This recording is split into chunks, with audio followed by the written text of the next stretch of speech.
Hello, ladies and gentlemen. So, as you've read the title, that's a freaking fly. Are you kidding me? Hello, everyone. So, as you've read the title, yeah, I just watched season 1 of Daredevil for the first time, and I finished it about a month ago. And there's a stupid fly on my ring light because I have my window open. Not entirely. There's like a screen thingamajig, but like it's freaking hot in here. But as soon as the coldness kicks in, I'm shutting that window and keeping myself cold in my blankets. With that being said, so we all remember the time when there was a rumor going around about a Pacific blind lawyer appearing in a specific Spider-Man movie, and that would be Spider-Man No Way Home. Look closely, and I could see a very, really good lawyer. Jokes aside, though, so yeah, Matt Murdock cameoed in Spider-Man No Way Home as Peter's lawyer since his identity was revealed. Now, let me be clear on something. I've never watched the Marvel Netflix shows. I remember I tried watching some of them, like Jessica Jones or The Defenders specifically, for the first episode. I don't know why I couldn't get through them. Not that I was falling asleep or getting bored. I just don't know what happened. I don't want to say that I got bored watching, because, like, the only reason I watched them was because they were Marvel-related projects. And I may have a reason why I probably couldn't go through the first episodes of the Jessica Jones. I tried watching them on both first seasons, and all I saw was some man... You know what? It's better if I just leave it there. So, that being said, I was shocked to see Matt Murdock appear in Spider-Man No Way Home, which was the first thing the audience, like, that was the first part that the audience went wild for. As soon as he popped up, not only was I shocked to see him, but I was also surprised with what came with that, just basically that was the first thing the audience went nuts for.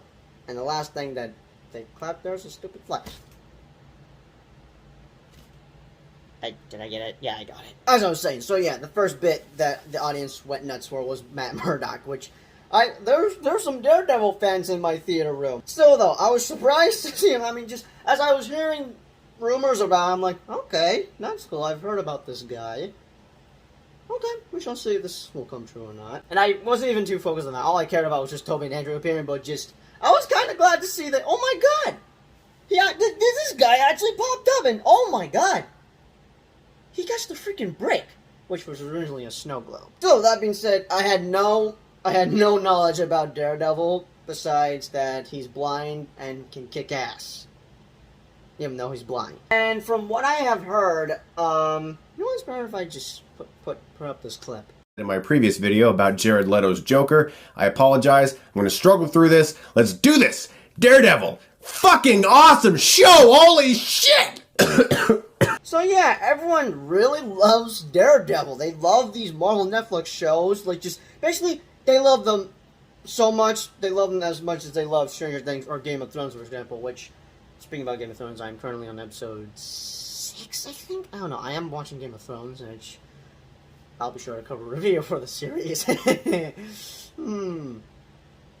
Okay, so yeah, I didn't know what was the big fuzz about these shows and what was so good about them, but after watching the first season of Daredevil, yeah, I can now see why people love these shows so much, and I can now understand why it's super dark. What's crazy to me is that this is part of the MCU, which, I'm gonna say it, these Marvel Netflix shows are part of the MCU, whether they aren't referenced in the MCU, even though, like, just, they reference the MCU, yet in the MCU they don't get referenced, but I'm just gonna say that they're just canon.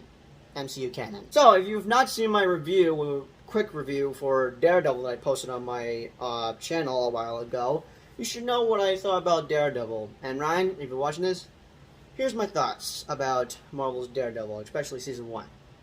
The show was f***ing awesome! Okay, I may need to bleep that out, but I'm hoping no one heard that. My mom is currently watching Daredevil downstairs for the first time after she just finished watching No Way Home. Which, speaking of that, I just posted my mom's movie reaction for No Way Home, so be sure to check that out if you haven't. Also, shout out to my friend Ryan, who's currently in Vegas at the moment, and I'm also here. But still, though, he's a huge fan of Daredevil, and he was hoping to see Matt Murdock appear in No Way Home. Well, guess why that happened, so dubs in the chat, boys. But still, he is a very huge Daredevil fan, and he's definitely looking forward to Daredevil Born Again, and, just let me show you this. Just yeah.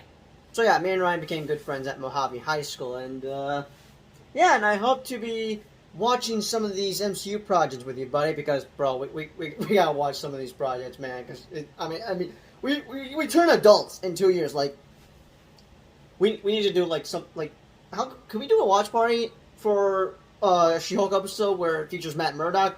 And there's another freaking Flies. Still though, we gotta witness some of these together. Hell, we might as well watch Thunderbolts together somehow. So yeah, I just want to give a huge shout out to my good friend Ryan, who's a huge Daredevil fan, but also a huge Miss Marvel fan, but also a huge Christian Bale fan, which, by the way, I am planning to watch American Psycho. I look forward to watching it. But also, for those of you that want me to cover movie reaction, I've already thought of that. I'm going to be doing it sometime around October. And by the way, that poll I made on the community page, by random date, I meant by any date from October 1st to 31st. So just any date from those days. I forgot to clarify that. So with that being said, so yeah, like I said, Daredevil's freaking awesome. And even though I'm not a longtime Daredevil fan, I am now becoming a fan of Daredevil. Just these past couple of days, I've just been thinking about Daredevil. Like, I'm just now having a huge obsession with him. Like how I have an obsession with Spider-Man or Batman. Like, what's so cool about Daredevil is that he's blind, but he can kick ass. Like, I now understand why people love this. Like, just I now get it. I now get it, and I've missed out. But since we're getting Daredevil born again, I have no words, I guess. Now, I would have done a series review for this, but I figured why not give my thoughts on each season, because screw it, why not? And yeah, not gonna lie, this show, this season, well, not the entire show, I'll probably cover a series review by the time I'm caught up with all 3 seasons, but like, this season is legitimately good, not gonna lie. I mean, look at this, 99% on Rotten Tomatoes, like, it deserves that score on Rotten Tomatoes. But still, like, I question how this is part of the MCU, because, like, essentially, these Marvel Netflix shows are supposed to be part of the MCU. Like, there's some MCU references here and there, like, they reference Captain America, Thor, and Iron Man, except for the MCU. The Marvel Netflix shows don't get referenced in the MCU, and I'm, like, a bit annoyed about that. But what's crazy to me is that this is technically part of the MCU, and, like, these shows are, like, rated R, because, like, it is awesome, but it is extremely dark. Like, this show is just freaking R-rated. Like, there's a scene in episode 4 that had traumatized me. And it would be this, right? Like, here, like, if you look closely, I put it in emojis. It has to do with a character being decapitated. And I was scarred for life. And it was a lot worse than what I had witnessed by the ending of episode 3, which my mom is currently on at the moment. And some MCU fans just compare Moon Knight to Batman as, like, Moon Knight's the MCU's version of Batman, but if anything, Daredevil is kind of the MCU's version of Batman, because, not gonna lie, I was getting a bunch of Batman vibes from this season. Because Hell's Kitchen is essentially Gotham, because Hell's Kitchen, it's a terrible place. A place you don't want to be in, and if you try to be positive about it, I don't know how to help you there. Like, it is an absolute shithole. And how is Daredevil essentially supposed to be the MCU's version of Batman? He's not rich. And he's blind and all that. Who freaking cares? He's trying to do what's right for the city. And for the villain, which would be Kingpin. Now, before I talk about my thoughts on him, I had no idea who this guy was. Like, while I was watching Hawkeye, there were rumors going around he'd be popping up in Hawkeye, and oh my god, I'm surprised he popped up in the same week as No Way Home came out, which would be episode 5 of Hawkeye. And if you saw my reaction, I'm gonna have to rewatch my reaction actually. I had some thoughts. I mean, I knew that, okay, this guy you don't want to mess with. He's big. Like, I had no knowledge about this dude. And, I would like to compare my thoughts with what I thought about him when I watched Hawkeye to me now knowing a lot more about him after finishing season 1. Because probably have a couple of differences here and there. Because oh my god, you don't want to mess with Kingpin. He is scary and a huge threat. Like, I'm not joking. You do not want to mess with this guy. Like, I don't even want to be in the same room with him, because if I were in the same room with him, I'm dead. I'm done. He could easily end me just anytime, any day. Just me now finally getting to know him a little bit with season 1. I now have some different thoughts than what I had back when I was watching Hawkeye. But besides me just being scared of Kingpin, he is a really good villain. There's actually an episode dedicated to his backstory, to his childhood. Like, actually, there's just 2 episodes that get dedicated to Daredevil, but also Kingpin, to their just backstories in general. And I guess episode 2 and 8 were just kind of my favorite. I don't know which episode was my favorite. I mean, like, there's some good episodes, but just, I guess episode 8 could be my most favorite. I don't know why. Also, he's got a love interest, which I figured that that Vanessa and Wilson Fisk were, like, married already, but no, I find out that, oh, so they meet, and I guess they get married in the 3rd season or something? I don't know. I don't know. I don't know much about Kingpin and Daredevil. I'm doing my research. Also, speaking about Vanessa, I don't know how to explain this. And what is it I have to explain? Oh, this TikTok that I made last month. Damn, you fine as hell. Hey, yo, think I can get your... Are you serious, my brother? I don't want to talk about it. Back to business. So, I honestly enjoy the backstory with Kingpin, even though it was kind of a bit dark on some bits, but, like, just...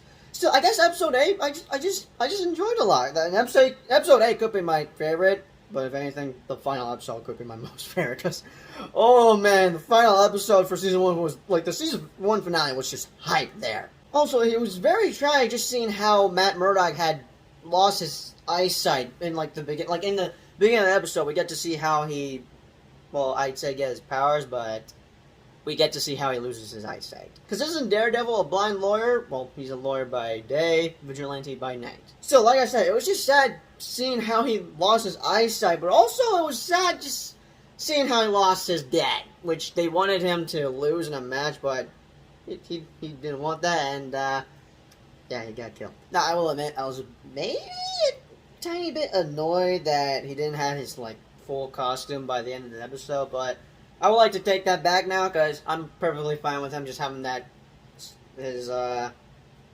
let's just call it a homemade suit they had going on for the past 12 episodes. Also, there was a specific character that ended up getting killed by, like, the 12th episode, well, mainly the ending of the 12th episode, and then, I gotta say, I was freaking pissed that he got killed off. I'm like, no, are you kidding me? I was seriously hoping he would not die, because, like, I was enjoying him throughout these past couple of episodes, and just seeing him just get killed off, actually, just seeing him just get choked by Kingpin, oh, I was so freaking pissed, but heartbroken at the same time. And I guess that's what's great about the show, and it's the characters. You care about them. They're realistic people, because like, this show is technically, like, say, it's similar to the Dark Knight trilogy, because it's in a realistic world. And speaking about the characters, my favorites have to be probably the 3 trio, which would be Matt Murdock, Foggy, and Karen. Especially Claire, who I think is a love interest to Luke Cage? I don't know. I saw her and Luke Cage making out in the first episode of Defenders, and now I'm just gonna leave it there. But seriously though, everything about the show, fight scenes, characters, hero and villain, like just everything about the show, it's just perfection. It's just chef's kiss. Like, I expected to like this either way, somehow. I expected just to like it. I came out loving it, and I had a blast watching Daredevil, despite me being disturbed on some bits, because the show is very dark, and I'm like, oh my god, this is just rated R, like, oh my god, like, this is part of the MCU? It's only a matter of time before Marvel starts making R-rated content for all of us, and I'm willing to bet the first one's going to be Deadpool 3, since that's going to be R-rated, it's confirmed to be R-rated, but it is going to be part of the MCU. That's going to be fun, so when's Deadpool 3 coming out? So, though, with that being said, I had a blast with Season 1, and I look forward to Season 2. And, Ryan, you told me to be on the lookout for the Punisher, so I'm guessing that he's going to be somehow a villain in Season 2? I don't know, we will have to see, because I'm going to be watching that. I'm going to start watching Season 2 soon. But with that being said, I'm giving Season 1 a 10 out of 10. And, yeah, I'm officially a Daredevil / Matt Murdock. Just, actually, they're both the same thing. Still, though, you get what I'm just a Daredevil stan now.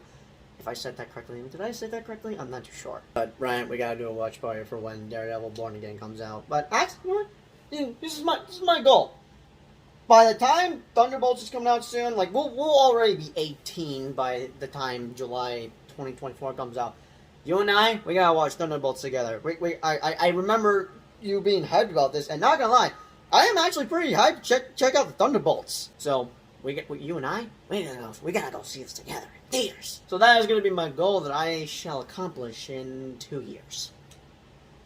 Well, I can wait. And with that being said, those are just my thoughts with Daredevil Season 1, and I look forward to see him again in She-Hulk Into the Outlaw, which I've been hearing reports going around that actually, mainly from 3C Film, that there's going to be a pairing that everyone is going to love, and I figured it'd be Wong and Daredevil, but it could be She-Hulk and Daredevil, but we shall see. But still, though, I look forward to seeing Daredevil again, and I'm willing to bet he's going to appear in Episode 4. So with that being said, be sure to let me know your thoughts, comments down below with Season 1 of Daredevil. Be sure to like and subscribe, and as always, I'll see you guys in the next review.